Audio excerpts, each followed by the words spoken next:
ये हैं भगवान की मौजूदगी के अहम सबूत जिन्हें विज्ञान भी नहीं दे सकता है चुनौती।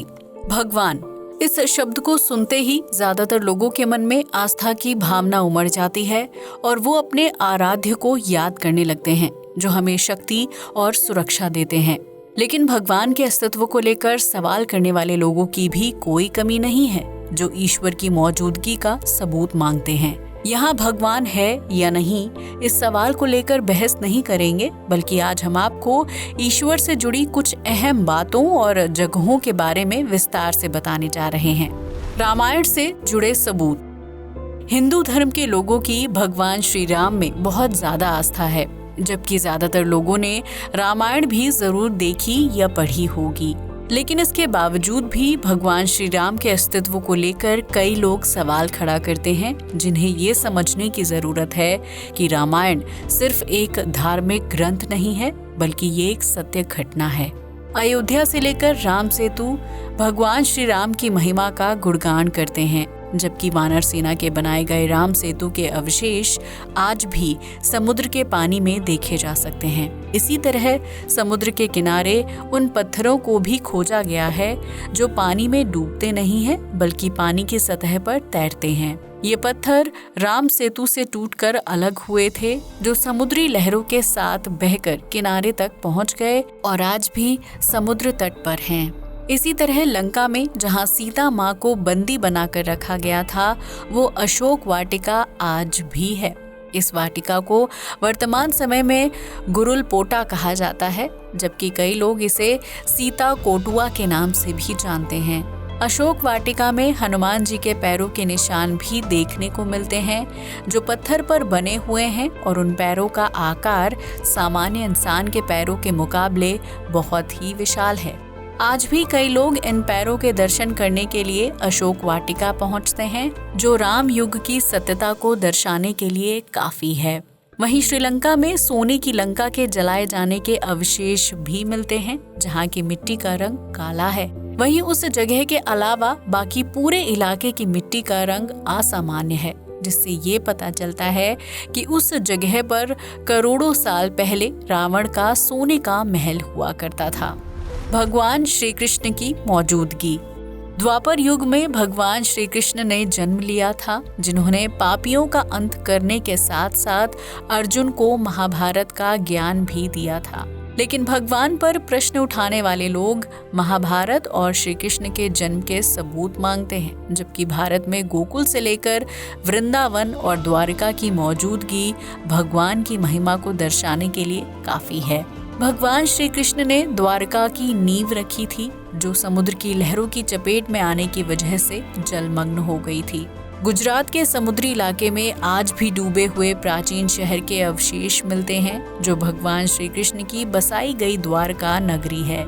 इसी तरह भगवान श्री कृष्ण ने अर्जुन को गीता का ज्ञान दिया था, जिसके एक एक श्लोक में संपूर्ण सच्चाई छिपी हुई है। इतना ही नहीं, महाभारत काल के दौरान इस्तेमाल किए गए ब्रह्मास्त्र को दुनिया का सबसे ताकतवर न्यूक्लियर हथियार माना जाता है, जो एक ही हमले में कई लोगों की जान ले सकता था।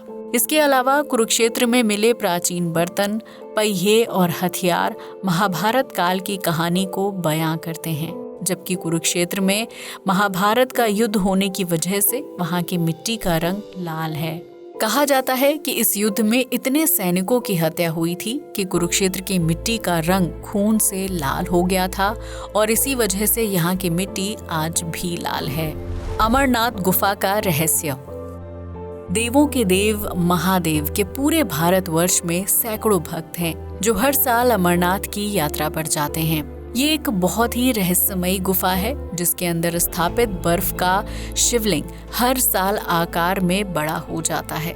आमतौर पर बर्फ गर्म तापमान होने पर पिघलने लगती है और उसका आकार छोटा हो जाता है, लेकिन अमरनाथ गुफा में स्थापित प्राकृतिक शिवलिंग बर्फ से बना हुआ है और इसका आकार चमत्कारी रूप से बढ़ता घटता रहता है। कहा जाता है कि इस चमत्कारी शिवलिंग का संबंध चंद्रमा से है, जो चंद्रमा के घटते बढ़ते आकार के हिसाब से नवनिर्मित होता है।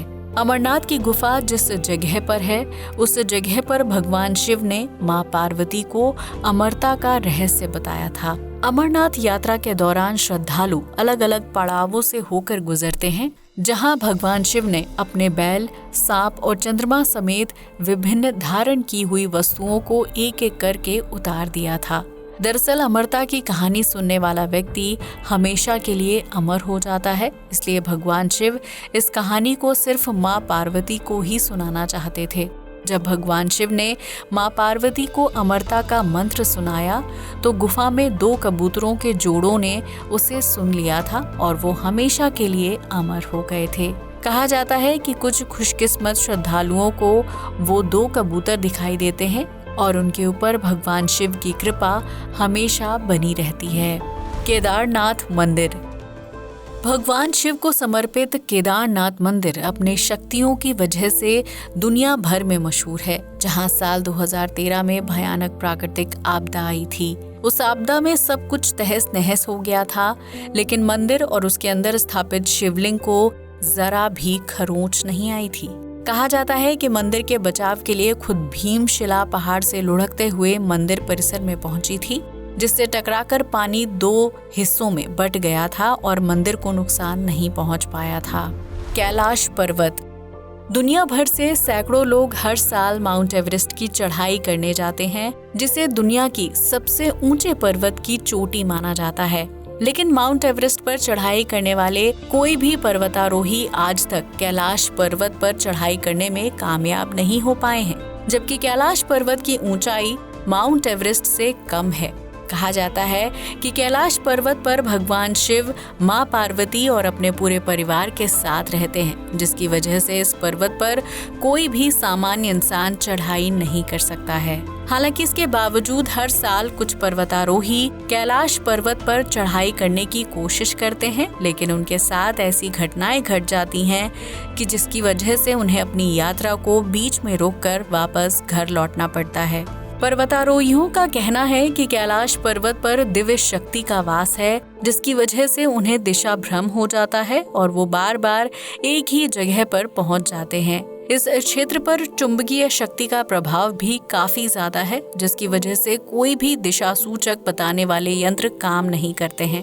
कैलाश पर्वत पर अचानक से मौसम बदल जाता है, जिसकी वजह से बर्फीला तूफान खड़ा हो जाता है और पर्वतारोहियों के लिए आगे बढ़ना बेहद मुश्किल हो जाता है। कई लोगों ने इस जगह पर ओम और डमरू की आवाज सुनाई देने का दावा भी किया है, जिसकी वजह से कैलाश पर्वत को बहुत ही दिव्य और रहस्यमयी माना जाता है। मां वैष्णो देवी। जम्मू कश्मीर के कटरा में मां वैष्णो देवी की गुफा श्रद्धालुओं के लिए बेहद अहम है, जहां हर साल सैकड़ों लोग मां के दर्शन करने के लिए पहुंचते हैं। वर्तमान समय में मां वैष्णो देवी में कई तरह की सुविधाएं हैं, लेकिन शुरुआती दौर में ये जगह सिर्फ एक गुफा के रूप में थी। कहा जाता है कि जिस गुफा में मां वैष्णो देवी को पूजा जाता है, उसका रास्ता बहुत ही छोटा और सकरा है, लेकिन इस गुफा से मोटा आदमी भी आसानी से आर पार हो सकता है, जो कभी भी गुफा के छोटे और पतले रास्ते में फंसता नहीं है। इस गुफा को बहुत ही दिव्य माना जाता है, जहां आने वाले श्रद्धालुओं की सारी मन्नत पूरी हो जाती है। धार्मिक ग्रंथों की माने तो मां वैष्णो ने अपने परम भक्त को इस गुफा के बारे में सपने में आकर बताया था, जहां उन्होंने लंबे समय तक तपस्या की थी। मां के परम भक्त ने इस गुफा की खोज की और इसके बारे में दूसरे लोगों को बताया, जिसके बाद मां वैष्णो देवी में भक्तों का विश्वास कई गुना बढ़ गया था। ये धार्मिक जगह धरती पर सदियों से हैं, जो अपने वक्त और ईश्वर के अस्तित्व को दर्शाते हैं। उम्मीद है कि इस वीडियो को देखने के बाद जो लोग भगवान में यकीन नहीं करते हैं, उन्हें ईश्वर की दिव्य शक्तियों को समझने में मदद मिलेगी। और अगर आपको ये वीडियो अच्छा लगा हो तो इसे लाइक और शेयर करना बिल्कुल ना भूलें। जय हिंद दोस्तों।